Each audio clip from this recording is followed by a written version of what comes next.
This video I'm going to work problem 79 from section 11.1. I have it written out so you guys don't have to watch me draw everything out, but I will talk through every bit of it. Okay, so starting here, I have my calculator up. I'm going to leave it up so I don't have to go back and forth. We can rely for this problem to grab angles, and we really want to take this situation and put it on the grid somewhere. Remember, I can make vectors wherever I want, so I'm putting them all in what we call standard position.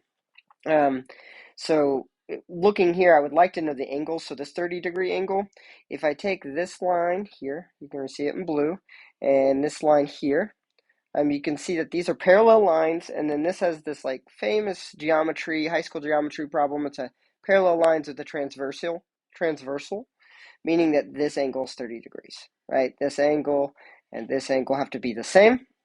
So that's why over here I drew this vector CB, and we have the angle right here, 30.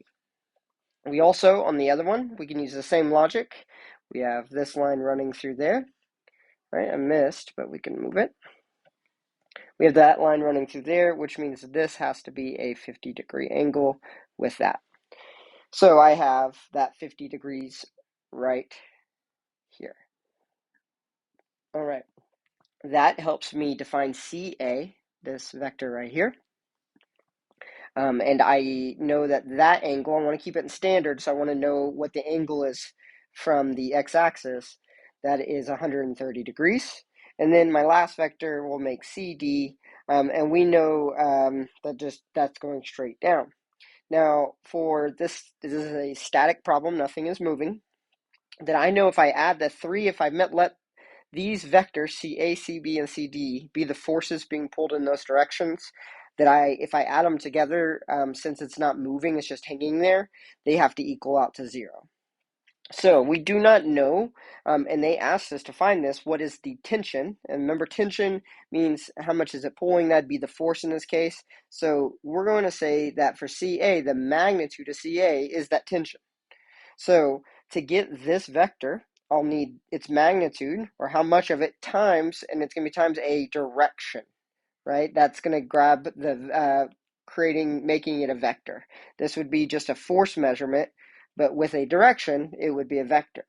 So how we create directions, given this is why I like to put everything in standard position, is because we just use trig to figure that out. So cosine will give me the x direction, sine will give me the y direction.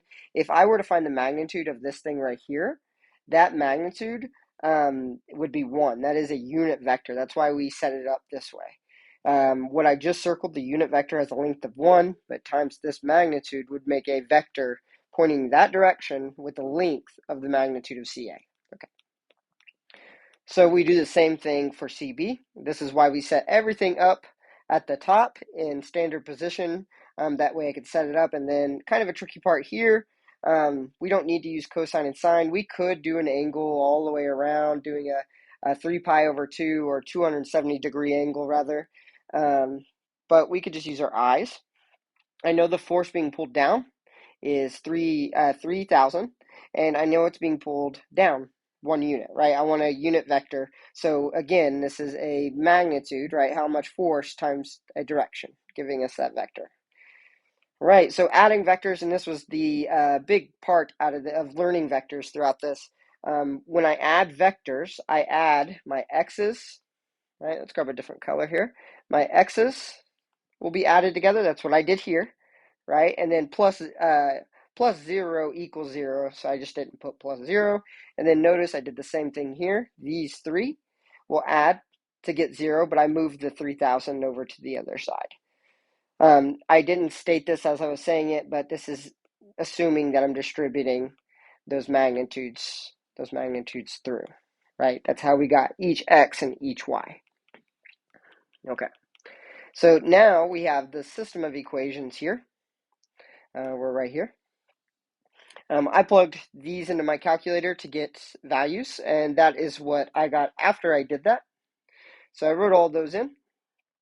This is using exact values from trig, and then I plugged those in. So all these are just evaluating. I have my new system here, and what I did is I used a solver. So I'll show you how I do this on a like a graphing calculator. if you'll go to second matrix, and you'll get this, and you'll edit, and you're going to just pick the first one, and you'll make a 2 by 3. What this is going to look like is this is going to be your equation, just all three numbers, 2 on the left side and 1 on the right side. So I'll keep this here so you can look and see how I plug that in. 2 by 3 matrix. Okay, and then what you do from there, you plug all that in. That was just the edit, and then go back second matrix, back to this menu, and you're going to go to math, and then option A. Yours may look a little different on your graphing calculator, but it's RREF. It's row reduced echelon form, if you're curious. This is a linear algebra thing. We're just going to use it. I'm not going to explain why it works. And then what you do is you have row reduced echelon form, and you push second matrix, and I'm going to put in, I go to names, or the first column for you guys, put in A, and I push enter. Oh. Okay, hold up. Something happened here. Let's see, I think that's good. Let's get out of here. Second matrix, and then let's do math, RREF, second matrix, names, and we're just going to pick up A. Let's push A, there we go. And you can see that it has 1, 0, and then the answer.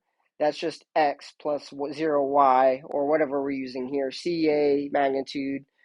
Plus 0 CB magnitude equals, and that's and it answers what CA magnitude is. As you can see on my screen, I wrote those in.